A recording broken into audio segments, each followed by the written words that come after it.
How to overcome the fear of a heart attack, specifically how to overcome cardiophobia or heart anxiety. If you're dealing with anxiety, one of the most intense symptoms you can experience are heart palpitations, skipped heartbeats. You might be getting chest discomfort or chest pain. You might be getting dizziness or feeling lightheaded. You might have shortness of breath, or something that I was experiencing as well, which is your blood pressure was elevated. And you might be thinking, am I having a heart attack? You might be going to your doctors trying to figure out what's going on, and the doctors are saying there's nothing wrong, your heart is fine. They may have done a series of tests, and you might be concerned thinking, what if my heart explodes, or what if my heart gets too tired? This is something that I was dealing with when I was on the anxiety recovery journey.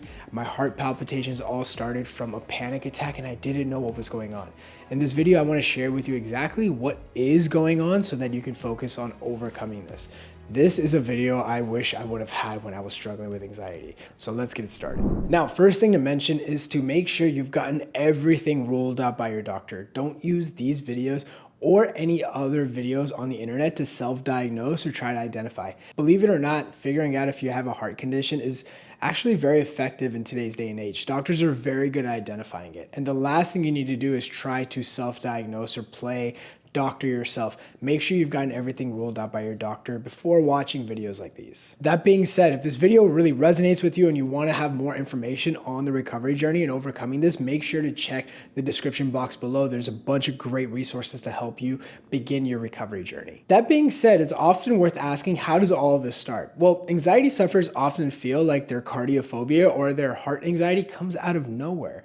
Oftentimes though, what I have found is that a lot of people fall into this cycle from having an initial panic attack. Now, when they have a panic attack, they didn't even know it was a panic attack. And because panic attacks are so physical, what often happens is that they notice that their heart rate is still elevated way after a panic attack. I remember I used to sleep with a blood pressure cuff. When I used to wake up in the morning, I used to check my blood pressure. That was the first thing I would check. And my heart rate was through the roof. And this was me laying down. I didn't even know why my heart was racing. So I stopped exercising. I stopped going out. I kept going to the doctors trying to figure out what was going on. And every time I did that, the doctors said it was fine. Now, you might be experiencing these symptoms. So what's going on? How do doctors identify what's happening? Well, doctors have a series of tests that they do. Initially, it starts with an initial consultation or initial assessment. What they do is they basically do a medical history and they really see what your chances are of heart disease and what other risk factors you have. They do physical examinations, basically looking at you as an individual. Besides that, they also do diagnostic tests. These come as ECGs, as echocardiograms, and they do blood tests. Now, these blood tests are very accurate. Sometimes the doctor will go above and beyond, or if the doctor feels like the tests are inconclusive, which is they'll do monitoring. Specifically, they'll have a Holter monitor that you strap around yourself, and basically you have that on for a few days, and it gives the data required for your doctor to evaluate to make sure your heart is healthy. Now, your doctor might not do a Holter monitor. They didn't do it for me. They were pretty clear that I was healthy. I was in my young 20s and that my heart was fine. And they just said it was anxiety. But I could never understand why my heart was palpitating. Why was it when I was just laying down, when I was trying to relax, my heart rate was through the roof? I could understand if I was running away from something or if I was playing extreme sports, sure, but my heart felt even higher. My heart rate felt even higher than that, and I was just laying down. So naturally, the conclusion I came up with is, what if I'm having a heart attack and the doctors are missing it? What if my heart explodes? In fact, I was worried, what if my heart gets too tired? There's no way a heart can beat for this long and this hard for this sustained period of time. Eventually it's going to get tired, right? On top of that, my blood pressure was through the roof. So anytime I Google search my symptoms, basically Google would just say, oh, okay, you're having high blood pressure, your heart rate is elevated, and you're stressed. Well, you're going to have a heart attack. So what's going on here? Well, it's important to understand that these tests that your doctors do are very accurate. Your doctor is very good at identifying if your heart is healthy or not. So if you've gotten everything ruled out by your doctor, the good news is that it's anxiety. Now, a lot of times people are fearful that the doctor has missed something or that it's an onset of a heart attack. Maybe they had a family member that had a heart attack, or they know somebody where, heart disease came in the way. And so they naturally have this fear that this might happen to them. Now, a lot of these fears happen because people don't really know what's happening. Nobody really explained to you why you're experiencing heart palpitations. So I want to give you a few moments to really help you understand why is your heart palpitating and why the doctors are saying it's just anxiety. Again, if you want more resources on this, I'm going to cover it a bit in this video, but if you want to go deeper, make sure to check the description box down below for additional resources. Basically, what's going on is that everybody has a stress baseline or a stress threshold. Your body's really good at handling stress. This could be work stress, this could be relationship stress. But what happens is that when you hit a threshold, when you hit a certain baseline, what happens is that your body goes into the survival mode. We often call this the fight or flight response, but it's a very intense fight or flight response. Now, historically, this had advantages, right? Imagine if you were in the middle of a tribal warfare or you have tigers coming at you. Your body needs to gear up for that. So what happens as a consequence is that your body has physiological changes. One of the things that it does is that it starts producing additional stress hormones. This comes as epinephrine, cortisol, and one of the things that happens is that your heart ends up palpitating more. Your heart is one of those organs that's very sensitive to stress hormones. Every organ in your body is, but your heart it's very noticeable for you that there's physiological changes. If you ever watched movies like Pulp Fiction or any movies where somebody's heart stops, you often see like the main character or somebody basically inject them with this epinephrine and then their heart starts beating again. Well, basically what's happened is that your body's naturally creating that adrenaline. Now, why is it naturally creating that adrenaline? Well, because it recognizes that you're in a stress threshold. Your nervous system has become sensitive to threats, so it wants to make sure that you stay alive. So what it's going to be doing is that it's going to be circulating these stress hormones through your body constantly, even when there's no threat, because it wants you to be prepared for danger. Now, what's happening as a consequence of that is that you are experiencing heart palpitations because your body is in this survival mode. There's nothing wrong. In fact, your body's doing exactly what it is supposed to do. But here's the problem. There is no tiger, right? There is no tribal warfare. So why are you experiencing heart palpitations even when there's no threat? Well, this is the amazing thing about the body. The body recognizes that if there was a threat once, well, the body's going to make sure that if the threat returns, that you're prepared. So your body will never leave your side. Its main focus is to keep you alive. And so if it saw a threat once, even if the threat disappears, even if there's nothing wrong, your body's not gonna let it go that easily. All it takes is one mistake for the tiger to catch you. And that's it, and that's game over. So your body wants to make sure that it's prepared. So what's happening is that you're experiencing heart palpitations, heart flutters, whatever you're experiencing in this moment. A lot of people, it's heart palpitations. For some people, it can be skipped heartbeats. That's a little bit more rare, but whatever these symptoms are, you're experiencing this even when there's no threat. So what's happening is that your body's doing exactly what it's supposed to do.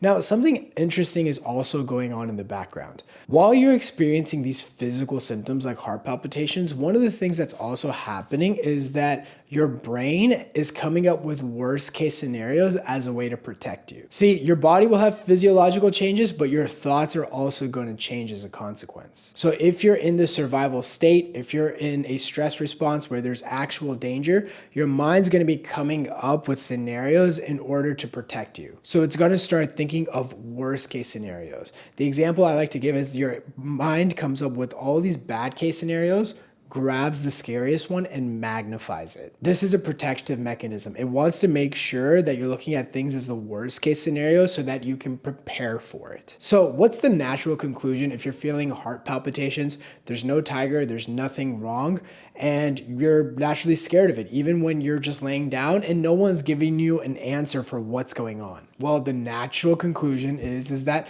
you're gonna have a heart attack. And even if you don't come to that conclusion, if you Google search your symptoms, well, what is Google gonna say? Google's job is to share with you what it thinks you need. It's not gonna say that that you're struggling with anxiety. It's gonna say, oh no, it's heart attack, because more people search heart attack. And so basically what's happening is that you're experiencing these symptoms, you don't know what's going on, your mind is thinking up of worst case scenarios, and as a consequence, you're naturally thinking, what if I have a heart attack? Your anxiety is also going to look at your memory bank. It's going to look at, did anybody in the past have a heart attack? Oh, I had a friend, I had a family. So it starts thinking, oh my God, it happened to them. It could happen to you. Again, it's just the survival mode turning on and your mind and your body trying to protect you. So what often gets people stuck in the cycle is that they just don't know what's happening, and their anxiety is trying to keep them alive and trying to think of worst case scenarios in order to protect you, but it's actually making things worse. So it's important to understand that what you're experiencing is just excess adrenaline.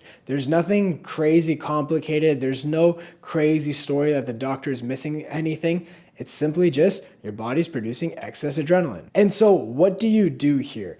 Well, one of the biggest fears I had was that I didn't want to do things because of my heart elevated, that, I felt like my heart was going to give out, or that if I pushed myself too far, that, again, something bad was going to happen. And basically I started treating myself very fragile. I stopped going to the gym. I started losing a lot of weight. My heart rate was always up. I also noticed my heart rate would change if I lied down or if I stood up too quickly. I would get dizzy very fast, and I just didn't know what was going on. And also I became very hyper focused on my heart rate. I would always check my blood pressure. I'd always use one of those blood pressure cuffs, check my heart rate, and then I would even show it to my parents. I'm like, look how high it is. Well, the first thing is to acknowledge the fact that your heart is healthy. You have to believe this.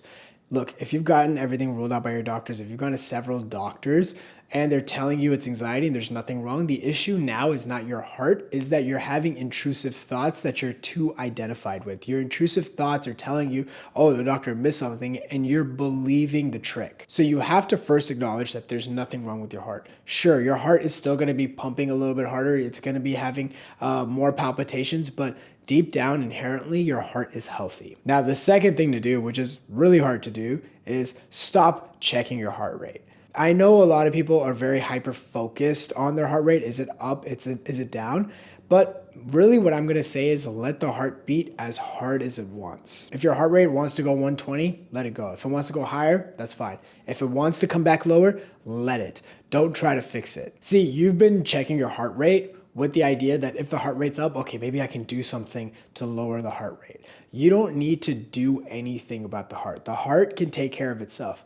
What you really actually need to do is step away from it. Quit trying to fix this. Let the heart do what it needs to do. See, fundamentally what's happening is that the heart is just burning off the adrenaline. So let the heart burn off the adrenaline. Don't get in the way. Whenever you get in the way, you try to fix it, you fear it, you try to fight it, you're actually adding more adrenaline, which just means your heart needs to pound more and more. This is what leads to the cycle. This is why heart palpitation stays so long. You're fearing it, you're adding more adrenaline, your heart needs to burn that excess adrenaline, and it becomes this vicious cycle. So the way to break it is to let the heart beat. And if you're gonna let it beat, then there's no reason to check your heart rate. Why check it? If it's up, let it be up. If it's down, it's gonna be down. It's not a big deal. Now, once you start getting better, you can go back to it. Once I overcame this, I realized there was nothing wrong with my heart. It was just all anxiety. I have my Apple Watch right there. I've been wearing it for years. I'm never checking it. In fact, I forget that we have that heart rate thing. I like to check it when I'm working out just to see what zone I'm in, but other than that, I really never check my heart rate. But really what's going on is that there's an idea that you're thinking worst case scenario because that's how anxiety works. And on top of that, you're experiencing symptoms and creating narratives around those symptoms. So this is why I always say, if you're really dealing with cardiophobia, the first thing you need to do is understand the mechanics of anxiety. Truly understand what's going on. Doctors are just making sure that there's nothing physically wrong, but it's important to understand what's going on. And it's often two things. Number one, understanding how cardiophobia works. And then second, recognizing the intrusive thoughts that are fueling it and the identification of those intrusive thoughts. The last thing I'm going to mention is that one of the biggest fears I had was that my heart just wasn't going to be strong enough, that it was palpitating for a very long time, and that it was going to get tired over time. What I actually realized is that the heart muscles are incredibly strong. And even if the heart has been palpitating for months, years, it can actually handle it. Your heart is incredibly strong and incredibly resilient. So if you're fearful of that, Don't worry about it. If you've gotten everything ruled out by your doctors and they're saying it's fine, it's okay. Recognize that stressing about your heart, stressing makes things worse.